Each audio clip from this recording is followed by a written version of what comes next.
শীতের একটা সবচেয়ে বেশি পছন্দের সবজি হলো আমার কাছে পেঁয়াজকলি, আর সেইটা দিয়ে একদম অন্য রকমের একটা দারুণ রেসিপি।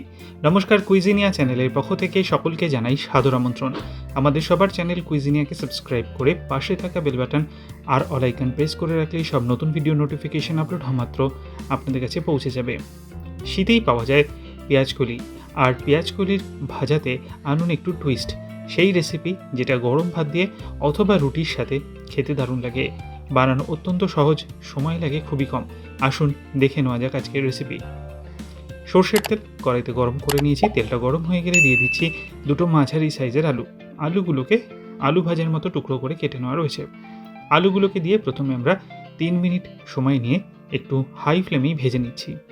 আলুগুলো লালচে হওয়া পর্যন্ত 3 মিনিট সময় নিয়ে এখানে আমাদের কিন্তু ভাজাটা হয়ে গেছে।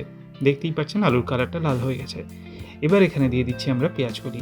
লম্বা লম্বা টুকরো করে পেঁয়াজকলি কেটে নেওয়া হয়েছে। 200 গ্রাম পরিমাণ পেঁয়াজকলি এখানে অ্যাড করা হলো। পেঁয়াজকলিটাকে দিয়ে মিনিট খানেক আলুর সাথে মিশিয়ে একটু নেড়ে চেড়ে নিলাম। এগিয়ে যাব তার আগে মনে করিয়ে দিই আমার নতুন চ্যানেল লাইফ ইজ প্রিশিয়াস, যেখানে জীবনের নানা দিক নিয়ে আমি আপনাদের সাথে আলোচনা করি। চ্যানেলটাকে সাবস্ক্রাইব করতে আজকের ভিডিও ডেসক্রিপশন বক্সের লিঙ্কটা প্লিজ চেক করে নেবেন। আর যদি ভিডিওগুলো ভালো লাগে লাইক, শেয়ার এবং হ্যাঁ, কমেন্ট করতে ভুলবেন না যেন। ফিরে আসি রেসিপিতে। দিয়ে দিলাম স্বাদ অনুযায়ী নুন, তার সাথে দেওয়া হচ্ছে 1/4 টিস্পুন হলুদ গুঁড়ো, দেওয়া হচ্ছে 1/4 টিস্পুন লাল লঙ্কার গুঁড়ো। এবার এই নুন, হলুদ, লঙ্কা দিয়ে আলু পেঁয়াজকলিটাকে আরও 3 মিনিটের জন্য হাই ফ্লেমে ভেজে নেব। এবং এই ভাজতে ভাজতেই কিন্তু এগুলো মোটামুটি আমাদের কুক হয়ে গেছে। এরপর আমরা এতে দিয়ে দিচ্ছি একটা টুইস্ট। সেটা হচ্ছে দুটো কাঁচা ডিমকে ফাটিয়ে এর মধ্যে দিয়ে দেওয়া হলো। কাঁচা ডিম দিয়ে এই পেঁয়াজকলির রেসিপিটা অতি অবশ্যই বাড়িতে ট্রাই করবেন।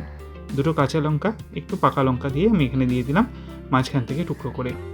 এটা কিন্তু কোনোভাবেই আষ্টে গন্ধ লাগবে না, গ্যারেন্টি দিয়ে বলতে পারি। কিন্তু খেতে লাগবে একদম অন্য রকমের। শীতের পেঁয়াজকলি আর তার সাথে ডিমের এফেক্ট একদম ফাটাফাটি। 3 মিনিট সময় নিয়ে এটাকে ভেজে নেব যাতে ডিমটা ভালো মতো ভাজা হয়ে যায়। ঠিক এরকমভাবেই এই রেসিপিটা কিন্তু চটজলদি, হাতে সময় কম থাকলে বানিয়ে নেওয়া যায়। হয়ে গেল, ফ্লেমটা অফ করে দিন আর এটাকে ভাত অথবা রুটির সাথে সার্ভ করে ফেলুন। যদি ভালো লাগে একটা লাইক এবং শেয়ার করতে ভুলবেন না যেন। আর অতি অবশ্যই বাড়িতে বানিয়ে কমেন্টে জানান কেমন লাগলো। যারা এখনও চ্যানেল কুইজিনেকে সাবস্ক্রাইব করেনি, অনুরোধ করবো চ্যানেলটাকে সাবস্ক্রাইব করে এই পরিবারের সদস্য হয়ে যাওয়ার জন্য। লাইফ ইজ প্রিশিয়াস আর গল্পের শেখালেখাল চ্যানেল দুটিকে সাবস্ক্রাইব করতে আজকে ভিডিও ডিসক্রিপশন বক্সের লিঙ্ক প্লিজ চেক করে নেবেন। সবাই ভালো থাকবেন, সুস্থ থাকবেন। দেখা হবে পরের রেসিপি নিয়ে। নমস্কার।